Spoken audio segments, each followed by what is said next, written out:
So you get your two bits of footage, and you put them together.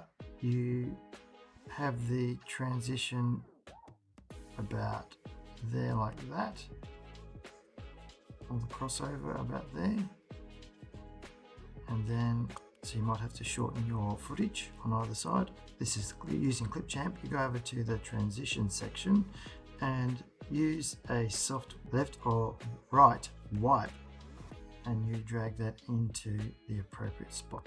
So let's watch that back.